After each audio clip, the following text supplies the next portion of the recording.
Well, hey there, neighbor. It's me, Angie. How are you doing? How's everybody doing today? I just thought I'd make a video about, well, it's not our neighborhood chat, but it's things about It's Me, Angie that you may not know. And I thought about doing 5 things that you may not know about me that I've never told. And if you're a new subscriber, I may have mentioned them, but I hadn't really talked about it. But first, I want you to notice the wandering Jew plant back here. It decides that it's gonna bloom here November the 8th. It doesn't realize that it's fall and it's just beautifully blooming. That's fine. Usually it's dead by this time of the year. But anyway, I decided to come on here and share a few things about myself that maybe you all didn't know, and you can get to know me a little better. Let's see. The first thing I want to share is I have an associate's degree in paralegal. Yes, I do. I didn't have an opportunity to go to college after I graduated high school. I went straight to work. And that's what you did back when you didn't have the money to go to college back in 1985 when I graduated. You went straight on to work, which that's what I wanted to do, because I wanted to get out on my own, and I didn't want to go off to college. So I didn't go back to college until James and I got married, and I decided I would go back, and I couldn't decide what I wanted to do. I knew I didn't want to do anything with numbers. Do not like numbers, but I love English. What I really would have loved to been was a English professor or a motivational speaker or anything to do with language, in that area. Nothing to do with numbers. I didn't even like to balance my checkbook, when we used to have to do that years ago. I don't know if people still do that. Do y'all still balance y'all's checkbook? I mean, I keep up with it online, but I don't literally balance it like we used to do inside your checkbook, where you have to subtract everything and do all that. Some of you all may still do that. But when I worked at the bank, thank goodness I was never a teller. Now, I did teller for, some, but not often at all. And it wasn't my regular job. I worked in the compliance department. That's the part of the bank that regulates how the bank lends money and how they regulate people depositing cash and make sure that the bank's doing everything right so the bank won't get fined for doing something wrong. That's the department I worked in at the bank. And I really liked my job up until the last year or so. Things started happening that caused me to go into a really bad place, like really depressed all the time, hating to go to work. It was just bad. I'd stay sick, have to go to doctors. It was not good. And anytime you're under any kind of stress, you're going to end up having to go to a doctor, because it's just, I look back now and think, why did I stay at that job as long as I did after I started not even liking the job? So that's one thing that maybe y'all didn't know about me. Number 2 was the English thing. I love English better than numbers, words. That was number 2. Number 3, I have them written down here. I got me a little cheat note. I have a video out about this, but I don't know if y'all, some of my new subscribers may not know this about me, but I have a pacemaker that I'm 100% dependent on. Not only do I have the autoimmune disease, but I have a pacemaker. So I literally run off batteries. And I have a video that tells about, I received my pacemaker when I was 45 years old. There was no medical reason why I should have got it. It's just my heart had an electrical break in it, and my top of my heart wasn't communicating with the lower part of my heart, and I was passing out, and literally my heart was stopping, and I thought I was just passing out, but my heart was stopping and starting back. And if it had decided to just stop working one day and not starting back, I would not be here. So I'm thankful that they found out what was wrong with me, and I live off a pacemaker. And I tell James all the time, not many men can say that they have a wife that runs off batteries.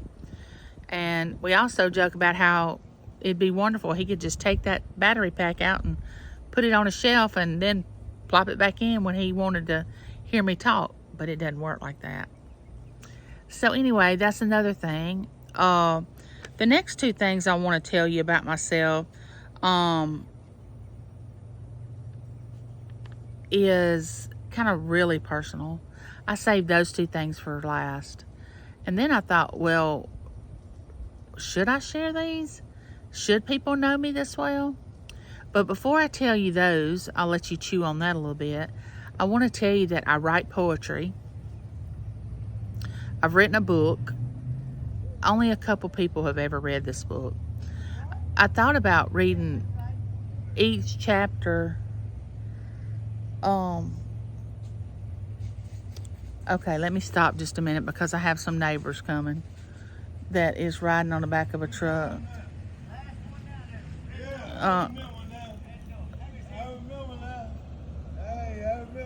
And my neighbor's getting a ride.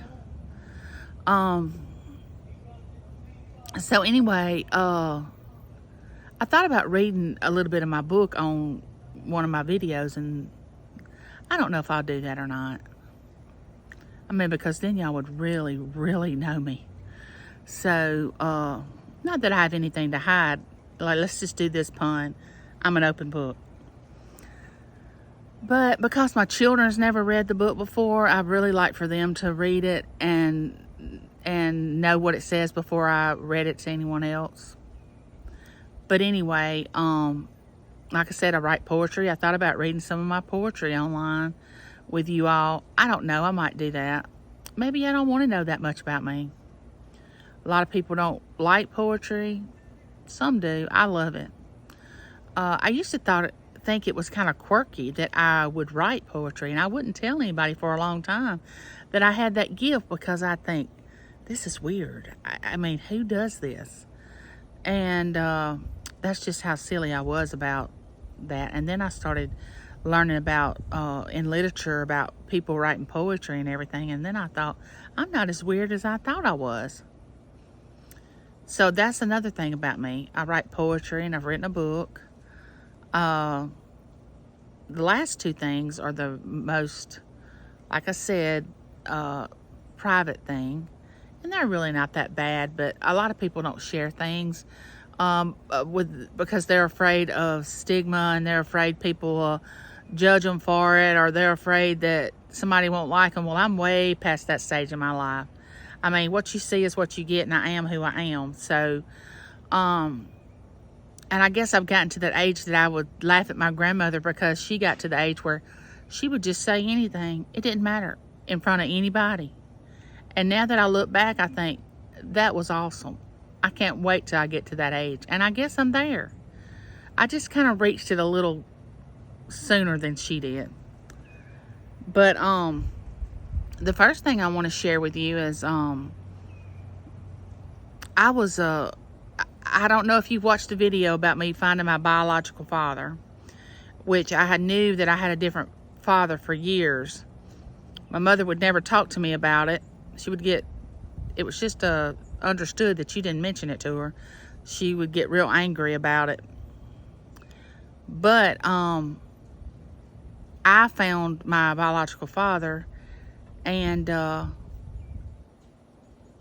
fine now. I feel whole. I feel like the missing piece of the puzzle's there.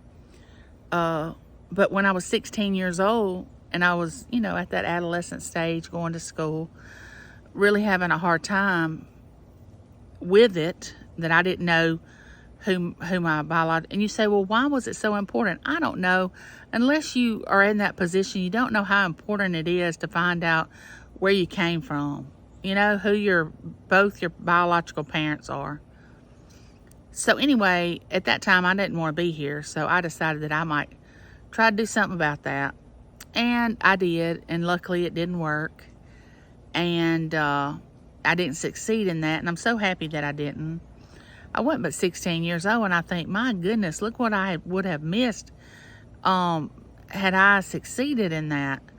I wouldn't have gotten married. I wouldn't have had children. I wouldn't have had the friends that I have. I wouldn't have had a grandbaby now. Oh my gosh, I could just keep going on and on and on about how much life I have lived. If I would have stopped it at 16, oh my goodness, it would have been devastating for my family and for me. It would have been a waste, because at 16, even though I thought I'd lived life, I had not lived life at all. So that's another thing. So don't ever think that you're not supposed to be here. And don't ever think that you don't need to be here, because you do. You're supposed to be here. You know, it's all a plan. If you're not supposed to be here, you wouldn't be here. I know I've said that before. But don't try to not be here on your own, you know? The last thing I want to say is, I was a result of a one-night stand. And you say, oh my gosh, Angie, how can you talk about your mother like that? How can you throw her under the bus? Okay, well, here's the thing. I was just a product of what happened. She made a choice and my dad made a choice, which honestly, they're married to each other now. I mean, after I met my biological father, my mom got back with him and they've been married for years.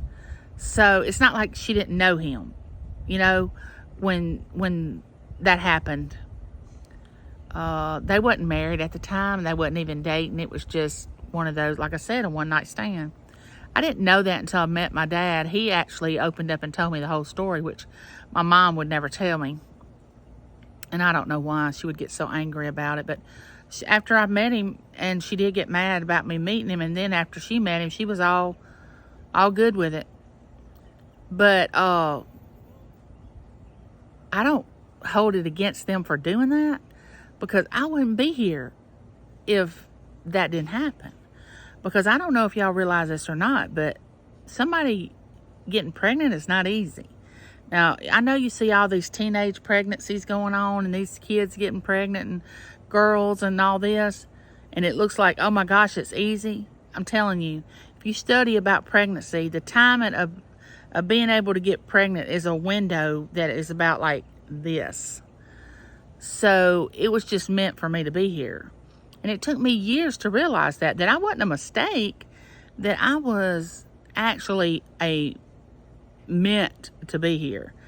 I mean, she sleeps with my dad one night, and guess what? She gets pregnant with me. When my sister, my oldest sister, it took her 15 years to get pregnant with my nephew. So it was just meant for me to be here.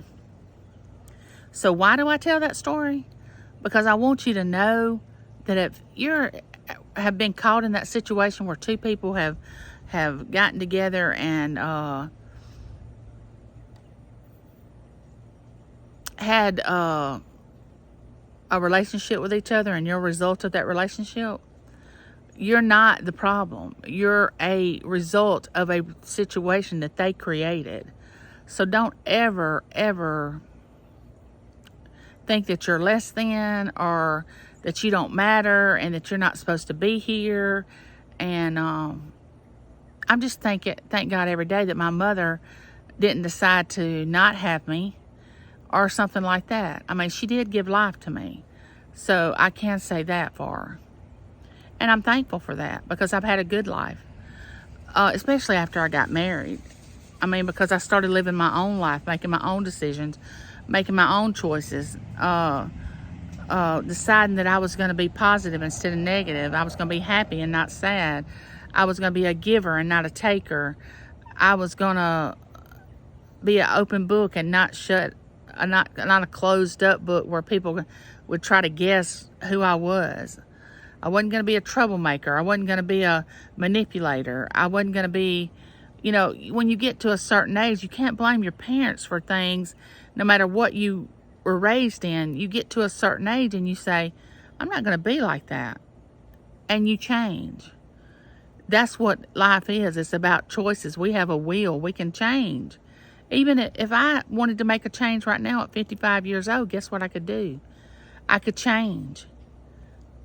That's the one thing that we all have in common. We can change. We don't have to stay the same. We don't have to stay in that depression. We don't have to stay with an eating disorder. We don't have to stay in an abusive relationship. We don't have to stay in something that doesn't make us happy just to make somebody else happy. We don't have to do all that. Now, I know a lot of people probably would not like the decisions you would make if they are trying to keep you in that situation, because a lot of times people try to control other people, which is definitely wrong. And don't ever let anybody control you or your feelings or how you behave or what you want to do. And don't let anybody ever talk you out of your dream, because if you have a dream, go for it. Go live it if it's all possible. Forgive yourself for things that you think that you need forgiveness for. And don't hold grudges. Now, I've been guilty of that. I have a whole story about grudge holding, but we won't talk about that today. But it will destroy you if you hold a grudge, if you do not forgive somebody in your life. And once you forgive, it's so much freedom involved in that. And you don't forget everything, but it doesn't pierce you like a knife when you think about it. Once you forgive somebody for what they've done to you, it's not a piercing effect, like it feels when it first happens. So that is some things about me that you may not have known, and I wanted to share them with you and let you know that even though you might think that you have things that people don't know, some of what you have gone through could help somebody else. I mean, why does it have to be a secret? Secrets destroy you. It destroys a relationship. It destroys a family. It destroys your children. If it can't be done out in the open, then we automatically know it's wrong, so we shouldn't be doing it. But if we do it, don't beat yourself up over it. We're all human. But forgive yourself for it. And don't be afraid to talk about it because of afraid that people won't like you, or people will judge you, or people will think you're less than. I mean, okay, let's just get real. Who cares what people think? A lot of people do. I don't. I can only be me. And that's what I'm going to continue to do. And I want you to be you. Because, neighbor, I care about each and every one of you. And I want y'all to succeed. I want y'all to make the best of your life. I want you to have everything you've ever wanted in life. And it's never too late. It's never too late to live. Wake up in the morning or start this afternoon and say, I'm fixing to make some changes. And let me share this with you. Write it down. The changes that you want to make, and then in months go back and read it again and see if you've made any of those changes. Don't look at it every day. Just kind of forget about it and go back and look in a few months. That's what I've done before. I've kept a journal of my life since I was 14. Now, I have stopped on and off over all those years. Like after I wrote my book, I quit writing, and there is a such thing as writer's block. But I've just started picking it back up again, that where it's flowing, that I feel like I need to start writing. But do what feels good to you. Be happy. Be around people that encourage you and love you and want you to succeed. Don't be around people that want to bring you down, keep you in a box. Please don't live in a box. Step outside that box and see what the world is really like. Because you may get like me and not be able to. And with that being said, neighbor, like, share, subscribe, comment. Looks like my husband's headed to work, so I'm going to let you go. Bye, neighbor.